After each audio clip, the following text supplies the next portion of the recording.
લીંબડી પોલીસે રણિયાર ગામેથી મોટરસાયકલ પર હેરાફેરી કરાતા વિદેશી દારૂ સાથે એક આરોપીની ધરપકડ કરી 3 ઇસમો વિરુદ્ધ ગુનો નોંધ્યો. આજે તારીખ 7/6/2024 શુક્રવારના રોજ મળતી માહિતી અનુસાર લીંબડી પોલીસ સ્ટેશનના સ્ટાફના કર્મચારી જ્યારે પેટ્રોલિંગ પર હતા તે દરમિયાન તેઓને ખાનગી બાતમી મળી હતી કે ઝાલોદ તરફથી એક કાળા રંગની સ્પ્લેન્ડર મોટરસાયકલ જેનો નંબર GJ20L0931ની ઉપર એક ઇસમ ભારતીય બનાવટનો ઇંગ્લિશ દારૂ લઈ અને રણિયાર ચણાસર ગામ તરફ આવવાનો છે. જે બાતમીના આધારે પોલીસ દ્વારા બાતમી સ્થળ ઉપર રેડ વોચ ગોઠવવામાં આવી હતી, જેમાં એક સ્પ્લેન્ડર મોટરસાયકલ આવતા દેખાતા તેને કોર્ડન કરી ઊભી રાખવાનો ઇશારો કરતા તેના ચાલકે પોતાની મોટરસાયકલ ઊભી રાખી દીધી હતી અને મોટરસાયકલ નંબર જોતા જે બાતમી દર્શાવેલ મોટરસાયકલ હતી તેમાં પોલીસે પકડાયેલ આરોપી સાથે જે મોટરસાયકલની તલાશી લેતા પોલીસે મોટરસાયકલ પર હેરાફેરી કરાતો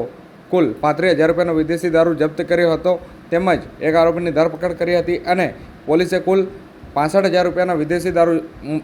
વિદેશી મુદ્દામાલ જપ્ત કરી 3 ઇસમો વિરુદ્ધ સાંજે 7:15 ગુનો નોંધી કાયદેસરની કાર્યવાહી હાથ ધરી છે.